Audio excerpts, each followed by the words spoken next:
What if I told you that some of the biggest NBA stars have been romantically connected to people from the transgender and LGBTQ community? For example, Lamar Odom was in a relationship with transgender model Danielle Alexis. Odom's new love is being reported out that he is linked out to transgender actress, honey, Miss Dan. Some NBA players have been connected to people from the LGBTQ+ community, challenging the idea that all athletes follow traditional relationships. Ray Allen was reported to have had secret relationships with gay men, and Dwight Howard faced major controversy after being linked to transgender women and gay men. This wasn't just gossip; court documents, leaked messages, and personal accounts backed up these claims. Since 2018, people like Mason Alige have accused Howard of being involved with transgender women and attending LGBTQ+ events. In 2023, a man named Stephen Harper even sued him over a threesome involving a transgender woman named Kitty. Howard admitted the encounter happened and was consensual, showing a side of his life he had denied publicly. He was even quoted saying, "If this makes me gay, then I'm gay," hinting at personal struggles with his identity. His reaction when asked about his sexuality showed he may still be dealing with the conflict between his public image and private life. Just gotta ask for the people. Me personally, I don't give a right? But they say this is the safest time. Are you gay, bro? Is this what you want to talk about? No, I don't want to talk about that, bro. Then why are we talking about it? Because you went viral. Dwight Howard's strong refusal to talk about his sexuality, saying it's nobody's business, makes it seem like he's hiding something important. His short-lived marriage to Amy Luciani in 2024, followed by their divorce in 2025, looks like another failed attempt to appear straight, while reports claim he continued seeing transgender women and men in private. The timing of the divorce, coming just as rumors about his sexuality resurfaced, suggests he's still caught between his public image and private life, but Dwight's story isn't the only one. Lamar Odom also made headlines for his rumored relationship with transgender model Danielle Alexis. In 2022, their connection gained attention when Alexis posted cozy Instagram photos with Odom, calling him one of the most beautiful humans she'd met. The photos showed a closeness that didn't seem like just friendship, especially considering they met at a high-profile event like the BET Awards. Despite this, both denied anything romantic was going on.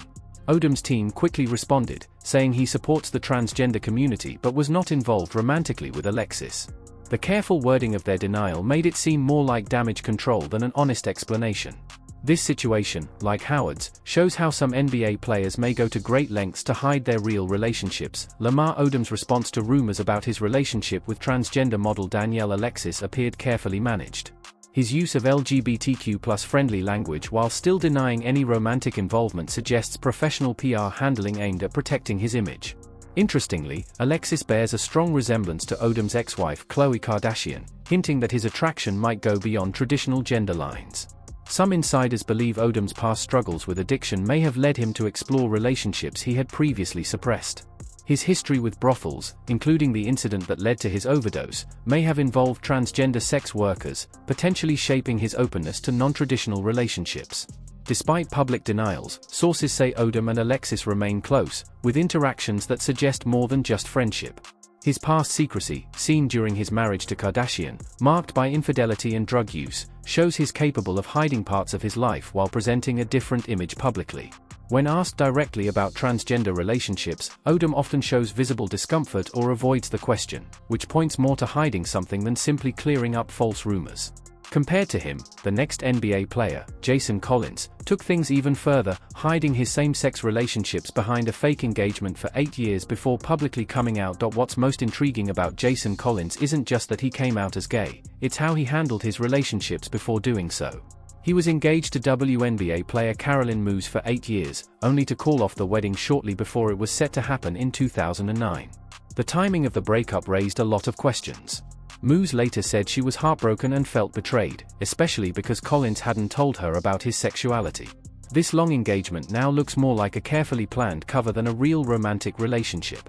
Even Collins admitted he had known his truth for years but chose to live a lie, showing just how much pressure there was to hide his identity while playing in the NBA. You're gay? Yeah, it's I sort of describe it as you know that the sky is blue, but you keep telling yourself that it's red. So you fought it? Yes. Jason Collins's own admission confirmed that he was living a double life, hiding his true sexuality while possibly maintaining secret relationships with men.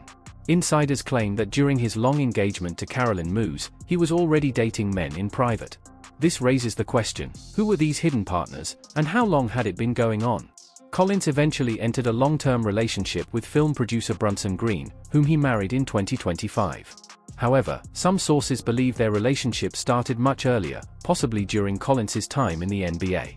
One of the most revealing clues was his choice to wear jersey number 98, not just to honor Matthew Shepard, as he said publicly, but reportedly as a subtle signal to the gay community. Teammates have hinted that this was his way of quietly expressing his identity. His smooth and confident response when President Obama called to congratulate him after coming out also suggested the moment was long planned, not spontaneous. He was incredibly supportive, and he was proud of me and said that this not only affected my life, but others. John Amaechi's story added another layer to the hidden side of the NBA. Known for his intelligence and professionalism during his career from 1995 to 2003, Amaechi later revealed in his 2007 memoir that he had been living as a closeted gay man throughout his time in the league. His coming out wasn't just a personal moment, it confirmed long-standing rumors within basketball circles. Behind his calm public image was someone who had maintained secret same-sex relationships while hiding the truth from teammates and the media. What stood out most in his memoir was how he described the NBA locker room culture, not just as an observer, but as someone who had navigated its hypermasculine environment while quietly living a very different reality. And as in all sports, homophobic language is de jour, it's part of the vernacular. For all boys, all men who've played sport know that when you do something bad, you're a wuss or a... John Amaechi's deep understanding of NBA locker room culture wasn't just from observation, it came from lived experience.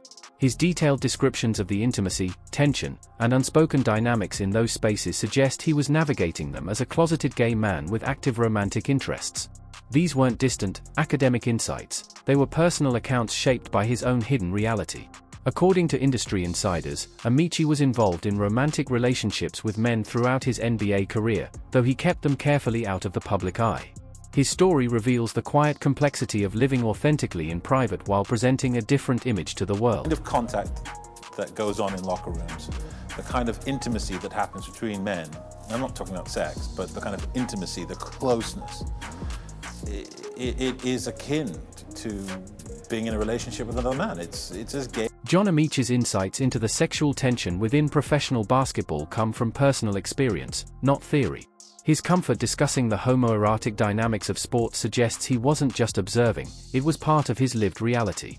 Though Amaechi has kept his private life very discreet since coming out, former teammates have quietly hinted at him having secret relationships during his NBA career. Sources claim he dated within the LGBTQ+ community throughout his playing days, using his intellectual image as a shield to hide relationships that could have ended his career if exposed. His memoir, released in 2007, reads like the carefully timed result of years spent privately documenting a double life.